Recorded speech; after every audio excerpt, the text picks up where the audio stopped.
Hello, everyone, and welcome to another fun and exciting episode of Robbie Plays. We're back into Dream Daddy Dating Simulator, and we're going to continue on with this cool-ass dude here. Welcome to the coffee spoon, guys. How goes it? What's with the name? Oh, it's kind of dumb. It gets mentioned in this poem I like, and I thought it was a good idea at the time. And I suppose now it's still a good idea because, like, business is still running? But people ask me that question all the time, and I give them the same answer every time. Now I'm standing here rambling, and I'm sure we're all getting more and more uncomfortable the more I keep talking.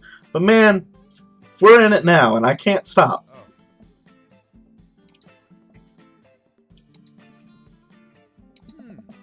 So what'll it be? I scan the chalkboard menu and immediately overwhelmed. I'll have,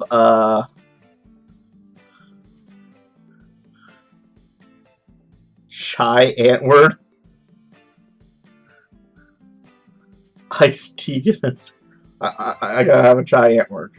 Spicy. I don't get it. Oh, it's a pun. Die Antwoord is a South African rap group. They're pretty well known for their, evocative imagery and hyper-stylized music videos. The music is as catchy as it is disturbing. It is. It's really good. I very much enjoy them. They're one of the few weird, like, rap groups that I actually really like. I'm doing the thing again. But coming right up. And for you? I'll have a macchiato DeMarco, please. Coming right up. Do you want that in small, medium, or biggie smalls? Oh, the music jokes. Medium. Wait. Is biggie smalls big or small? I should change that, shouldn't I? Matt sets out to make our drinks, and Amanda and I take a seat on one of the couches. What's his deal? Let the man make his puns. There are cooler bands than you listen to anyway. Hey! Hey! Ska was cool once. It was. Once. This couch is actually pretty comfy. Maybe not comfier than our couch, but it's alright. Good lumbar support. You sink right into it. Okay, it's comfier than our couch. Amanda nudges me. This place is right next to our house, and that guy seems not only cool, but just as uncomfortable with talking to other people than you are. Yeah, I can't English. You should totally become friends with him. I don't know. Come on. What did we say about meeting new people? I can't meet new people if I always stay inside, and also don't go outside, and also don't talk to people. See? We're making progress. Matt sets our drinks down at our table, and I immediately burn the roof of my mouth. Good one. Hi, we're new in the neighborhood. I'm Amanda, and this is my dad, Robbie. Oh, right on. Pleased to meet you both. You ought to come by when my daughter's hanging around the shop. You two might get along. Yeah, I'm sure we'll maybe come in from time to time. Amanda kicks my leg from under the table. I'm sure we'll be in here a lot. Yeah, sounds great. You know what? Let me get you guys' opinion on something. Goes out, and the back comes out with a fresh plate of something that smells amazing. I'm working on a new banana bread recipe, and I need help coming up with a name for it. Well, I think we're going to have to taste it first so we can get the full flavor profile of, really appreciate the flavor sensations of... Amanda nods vigorously. She knows this game. Yeah, we need to give that nana bread a taste if you want us doing free creative labor. I think that would be commensurate with... I've taught her well. We have traded for this day. I was just going to give you guys free banana bread anyway. Right, yes, that. That serves each a piece. Amanda and I happily chow down. This is amazing. Thanks. The secret ingredient is bananas. So, any ideas? I'm stumped. Well, I think I might only be able to give you dad band puns, but I'll give it a shot.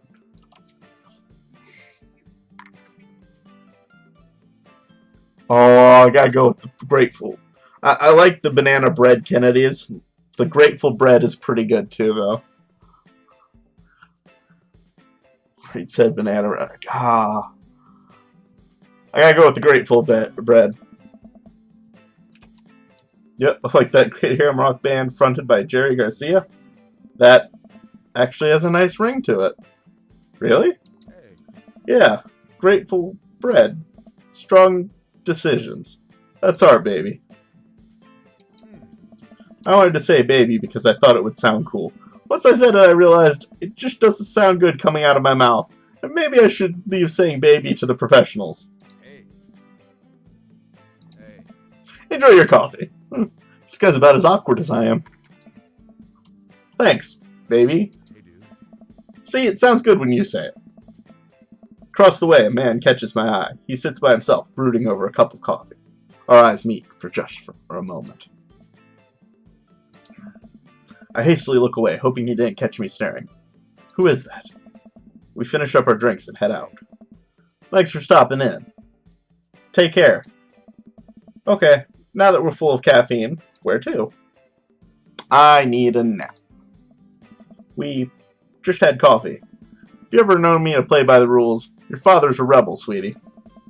Now all aboard the train to Sleepy Time Junction. Make sure to sweep under your tent so you don't sleep on rocks. Good advice. As we're walking home, I hear heavy footsteps come up behind us. Robbie, bro! I turn around and am greeted by a familiar face jogging up to us. Craig? Bro. Holy, wow. I haven't seen Craig in forever.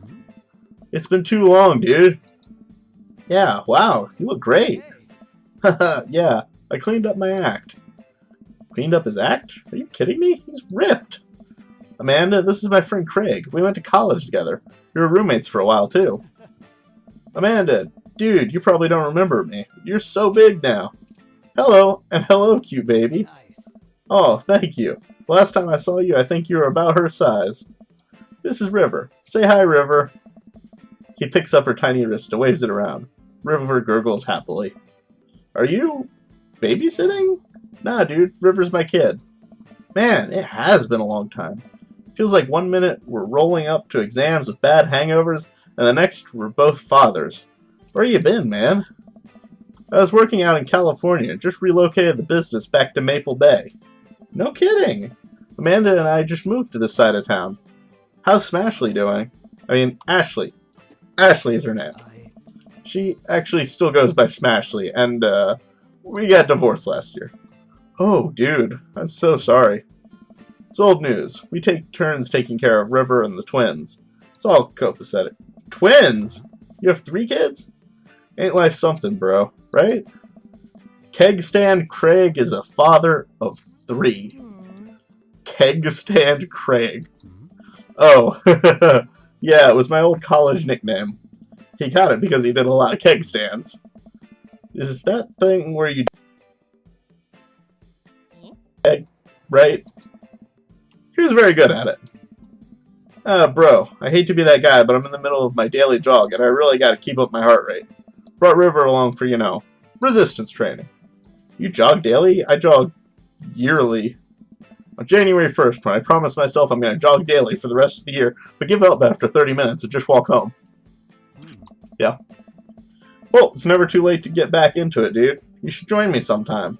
I don't know. Come on, it'd be fun. We could grab breakfast afterwards, catch up. We could do a bro brunch like the good old days. Alright, sure. Sounds great. Great. Let's get that going soon. I better get moving. Good to see you guys. He is a very dude bro. Actually seems cool though. See, all these people are coming across are cool in their own way. I can't believe Craig is ripped and has kids. I'm reeling.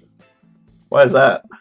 The Craig I knew is not fit to be responsible for any living thing, including and especially himself. One time I watched him drink an entire jar of marinara sauce for dinner. I've done that. It was once. It was the only thing I had to eat at the time. Amanda, he opened up a new jar of marinara sauce, and then he drank it like that was a thing normal people do. It was unholy. And then I asked him what the hell he was doing, and he said, and I quote, "It's basically a smoothie, bro." I mean, sort of?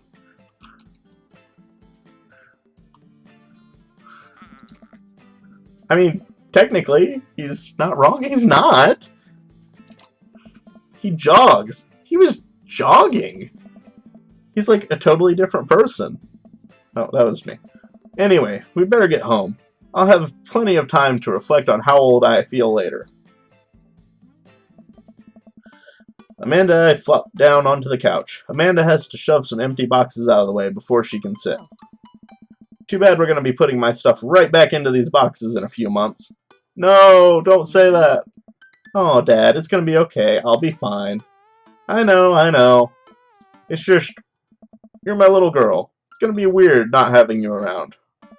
I'll come visit, and I'll text you every day, and I'll take lots of pictures. I mean, obviously, I'm a photography major. You promise? Of course. Are you going to be okay by your lonesome? Oh, come on. I'll be fine. I'll get a dog or something. A dog! Forget art school, I'll stay for the dog.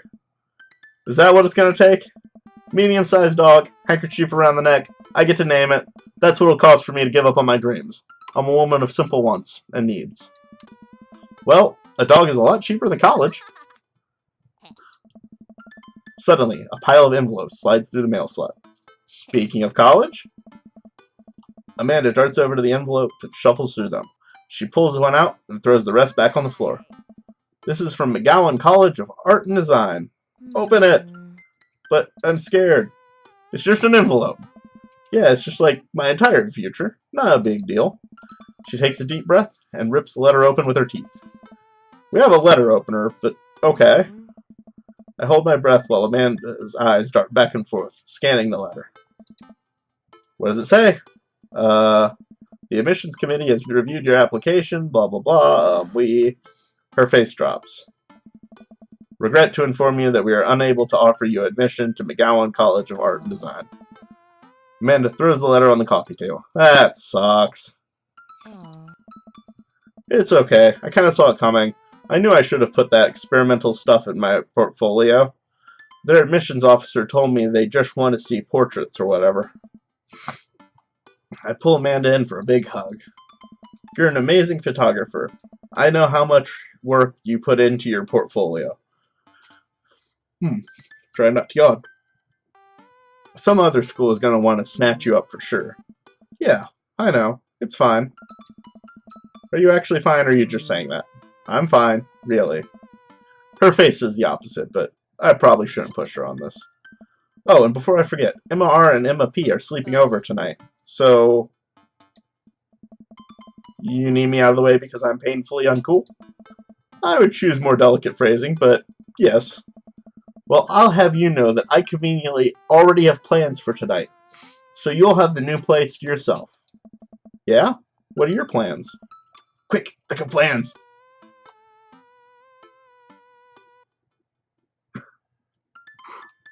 I am secretly the mayor of this town. Amanda, the town needs me. I need to perform my mayoral duties. I must don my top hat and wear my monocle so that I may preside over my mayor stuff. I think you're thinking of the guy from Monopoly. He was a mayor, right? He was not. Right. I'm just kidding. I'm actually going to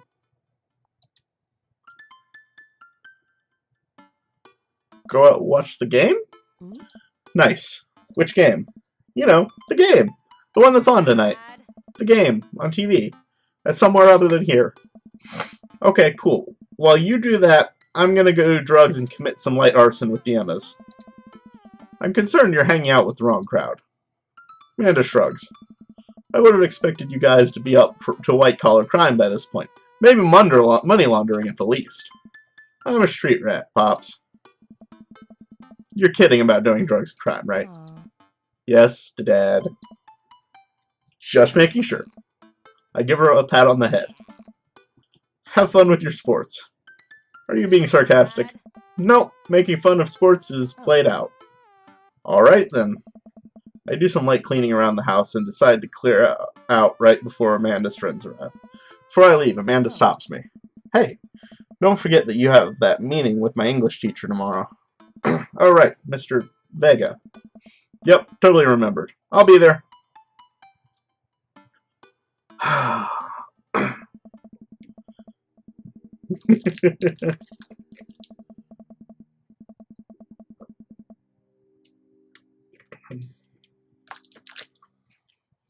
Wow, I guess I really didn't think this plan through. I'm not entirely sure where the closest bar is, and Amanda still hasn't shown me how to use the GPS on my phone.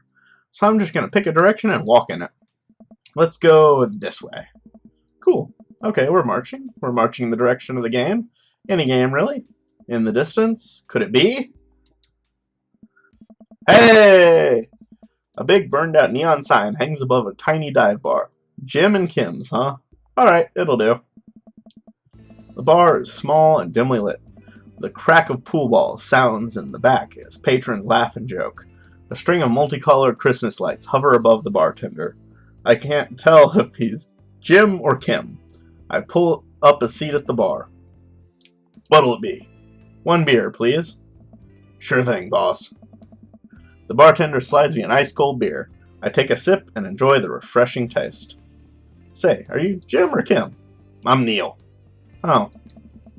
I awkwardly turn my attention to the game, which is playing on one of the TVs on the wall. As luck would have it, my team of preference is not only playing, but currently in the lead, which is always a good thing. The brightly colored mascot, which is some kind of animal, does cartwheels. I silently cheer on my favorite team, hoping that I don't get into any confrontational arguments with a fan of the opposing team. Several people in this bar are wearing distinctive colors of the team I dislike, although I believe from their demeanor that, like me, their passion for their team is all in good fun. Oh. A middle-aged woman holding a nearly empty wine glass slides up to the bar and sits uncomfortably close to me. Hey, sailor. Oh, hello. Good to see fresh meat in here. I'm Mary. Come here often? Oh, no, I actually just moved to this part of town today. I'm Robbie, by the way. Are you watching the game? Yeah, my preferred team is in the lead. If they keep this up, they'll win the game with ease. This is how I talk about sports. Hey. Oh, I love that team, and I also love that game. I love someone who knows their way around balls. I'm getting the impression that she's a little drunk. Think? Buy a gal a drink? No, you've had enough. Maybe some other time. Suit yourself, sailor. Just had a little much there. Happily watch the game over another beer. The game has gotten close in terms of points. A little too close than what I'm comfortable with. After a particularly skilled player scores a number of points for the other team, putting them in the lead, I hear an affirmative grunt from another man at the bar. Go team! It's the brooding man from the Coffee Spoon. He sits alone, sipping whiskey and watching the game as well. Enjoying the game? I am now that we're winning. Oh, we must be rooting for different teams. In my opinion, my team is far superior. I have to disagree with that. Based upon our win-loss record, I'd say that my team is superior. That's where you're wrong, since as it stands right now, my team is beating yours. The conversation ends there, and we both go back to silently rooting for our respective teams. The game is close, with both sides playing their hardest to win, but in the end, my team prevails. Quiet cheers ripple throughout the bar. I raise a respectful glass to the man drinking whiskey. He raises his in response. An unspoken truce is formed between us, based on mutual love for the game. He motions to the bartender, who pours 2 glasses of whiskey. The man slides one over to me. My name's Robert. Thanks, I'm Robbie. You must be new here. Mary already hit on you? Yeah. She's a peach. Well, you picked the best bar in town. As slimy as it is, you'll never find a better spot than Jim and Kim's. Is there actually a Jim or Kim that runs this place? No, that'd be Neil. Neil waves from across the bar. Good guy, Neil. Not enough Neils in this world. Okay. You a whiskey fella or a beer fella? Beer, but I'll drink most things. You like shots?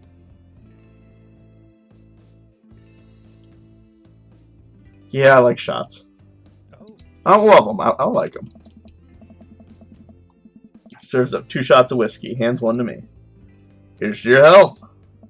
We take the shots. The whiskey burns going down, but I try my hardest to look tough. Wait, I think this is what making friends is. Okay, Robbie. This guy's out of my friend league, but I think if I play my cards right, we'll be pals in no time. Alright. Jacket, tattoo, looks, or tattoo? I like the jacket, personally. I like your jacket. Thanks. Been in my family a long time. Passed down from firstborn to firstborn. Cursed, some would say. Man, this guy is mysterious and cool. Way cooler than I am, at least. Robert signals to the bartender for another round. What are you doing here tonight? Not like forever. She was having a sleepover with her friends. Family type, huh? Single dad. He gets up. Be right back. Gotta powder my nose. Never seen Robert this talkative. He must like you. Huh, I guess so. I gotta admit, Robert has a gruff charm to him. If a guy like that thinks I'm cool, then I really must be. Robert comes back from the bathroom and grabs his leather jacket. I'm gonna go home. You headed my way? Robert and I leave the bar and find ourselves walking in the same direction. I live in this cul-de-sac down the way. Does everybody live there? Me too. We just finished unpacking today. Great place to be. Good neighbors. Well, some of them. Who's that? We get to Robert's house, which is just a few houses away from mine. We stop and he turns to me. I don't kiss and tell, Robbie. So are we doing this, or what? What? You know, you want to come inside or not? A wave of realization rushes over me. I blush. Oh.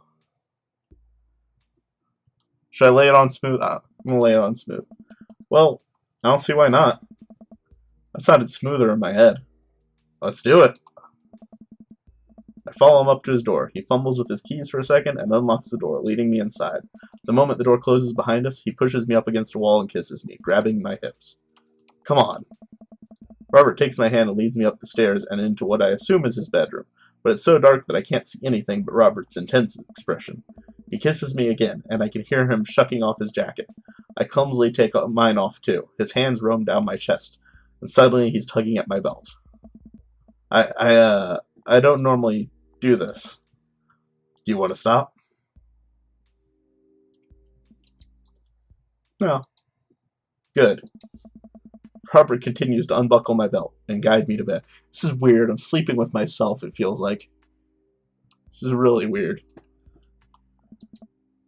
Let's have some fun.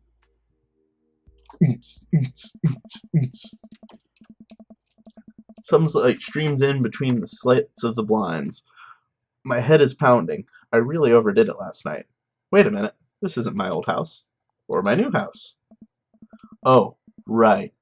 I look around for Robert, but find myself alone. Hello? There's a clatter from the bathroom and the door opens. Robert is fully dressed and grabbing his keys. That was fun. Yeah, it was. You should go. That's certainly not what I was expecting. Well, talk to you later? Robert cracks a smile. Sure, your clothes are over there. I hastily get dressed and show myself out. The sun is unbearably bright, and I need to lie down. I start to make my way back home, when suddenly I remember. Amanda! Yep.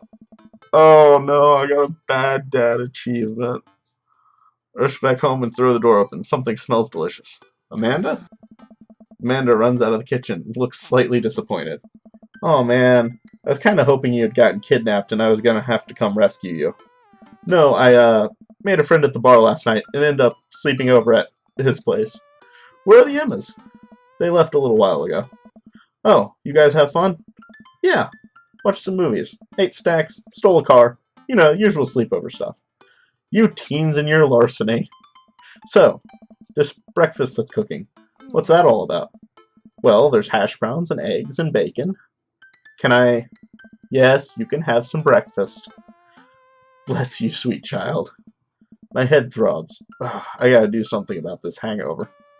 Amanda, your loving father might have overdone it last night. Oh, somebody's hungover. Father of the Year. You wouldn't happen to have any aspirin, or... I've got just the thing. Hang on. Amanda runs to the fridge and pulls out a jar of pickles. Amanda, what? Drink this.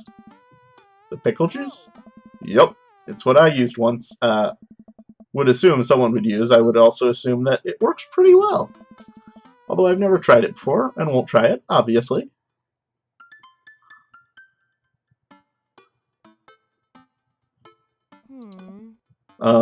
You did? Right. Do as I say, not as I do. You got it. This better work. I down a sip of the tart juice. No, more than that. Way more than that. I mean, I assume. Watch it, you. I drink more pickle juice and help myself to the delicious breakfast that Amanda has graciously allowed me to partake in.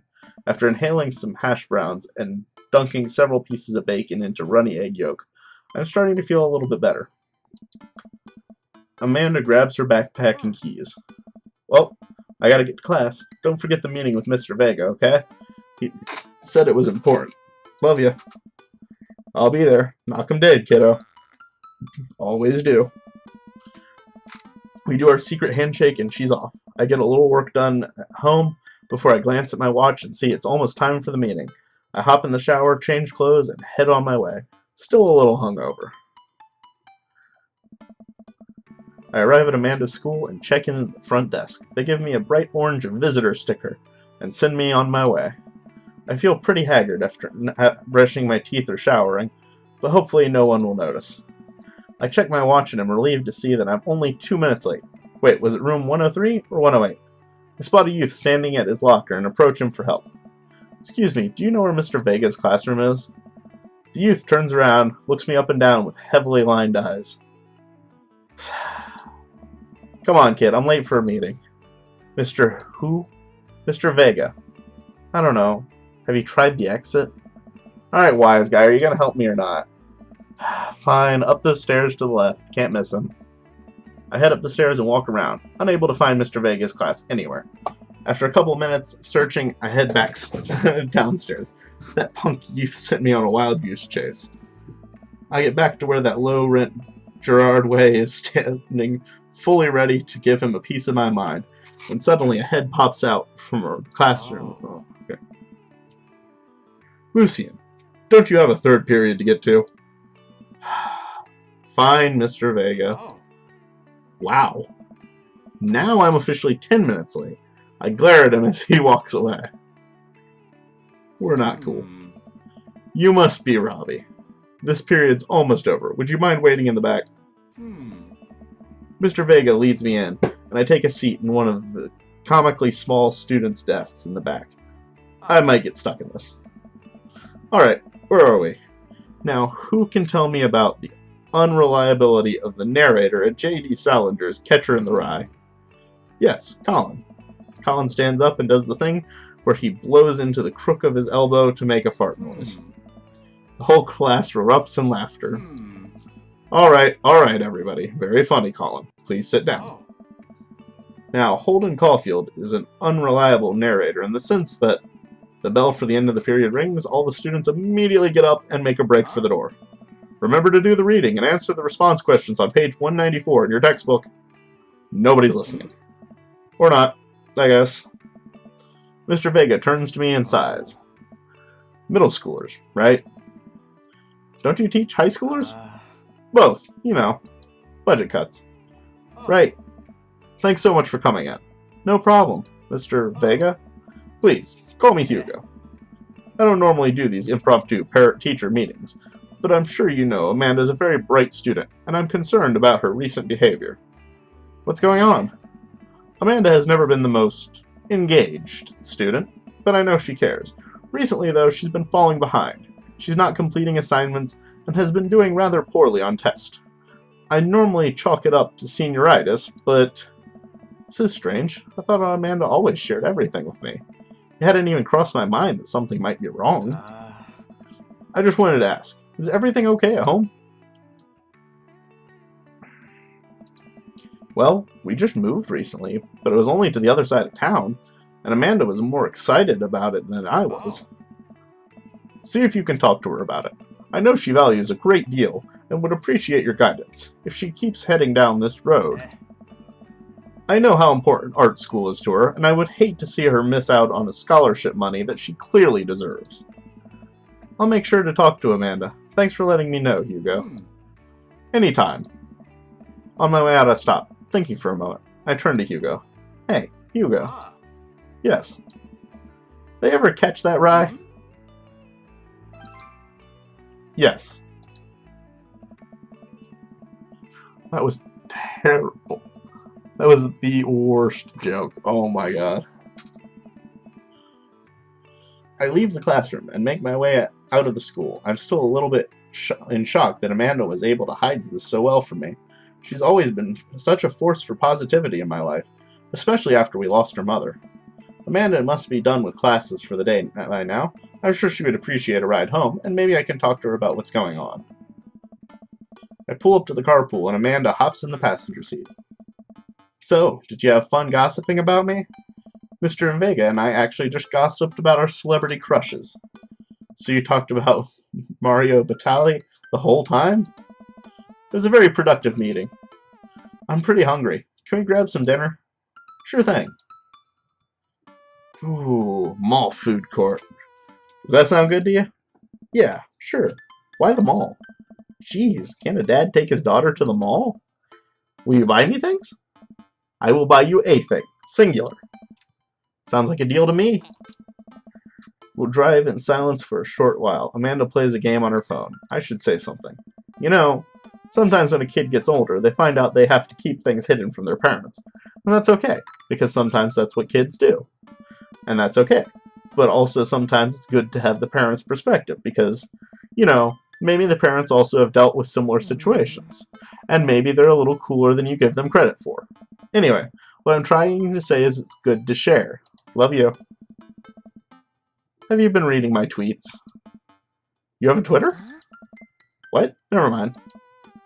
Look, sweetie, Mr. Vega said you haven't been participating in class and that you're not turning things in. Oh, I'm fine, Pops. Senioritis and all that. Thought you liked Mr. Vega's class. It's fine. He's fine. We pull up to a stoplight and I eye Amanda. She's still texting. Just, I want you to know that you can talk to me about anything. Uh-huh. I can tell whatever it is, she doesn't want me knowing about it. That's frustrating. I heard Emma R is going to that fancy art school in California. That's exciting. Yep. Are you bummed that you guys aren't going to the same school? Yep. Amanda keeps texting. She stifles a laugh. What's so funny? I don't think you get it. Okay. Who are you texting? Noah. Who's Noah? My friend. Does he go to your school? Yup. Do you like Noah? What? No. Dad. Ugh. I can't believe you would... Dad. I mean, jeez. Why would you... Ugh. Gross. Sorry, just asking. Dad, he's just my friend. Guys and girls can be friends. He's my friend. Okay. Jeez. This is going well. Well, good talk. Love you, kiddo. She leans forward and turns up the radio. I guess that conversation is over. Do them all, then. Yes, be generous and kind to everyone. We arrive at the mall, a big indoor shopping center with a couple different floors. It's kind of dead, but that doesn't stop a mall security guard from yelling at a group of loitering teens. And with that, thank you all for watching. Like, comment, subscribe. Check out our Patreon. And check out our Discord. And as always, have fun.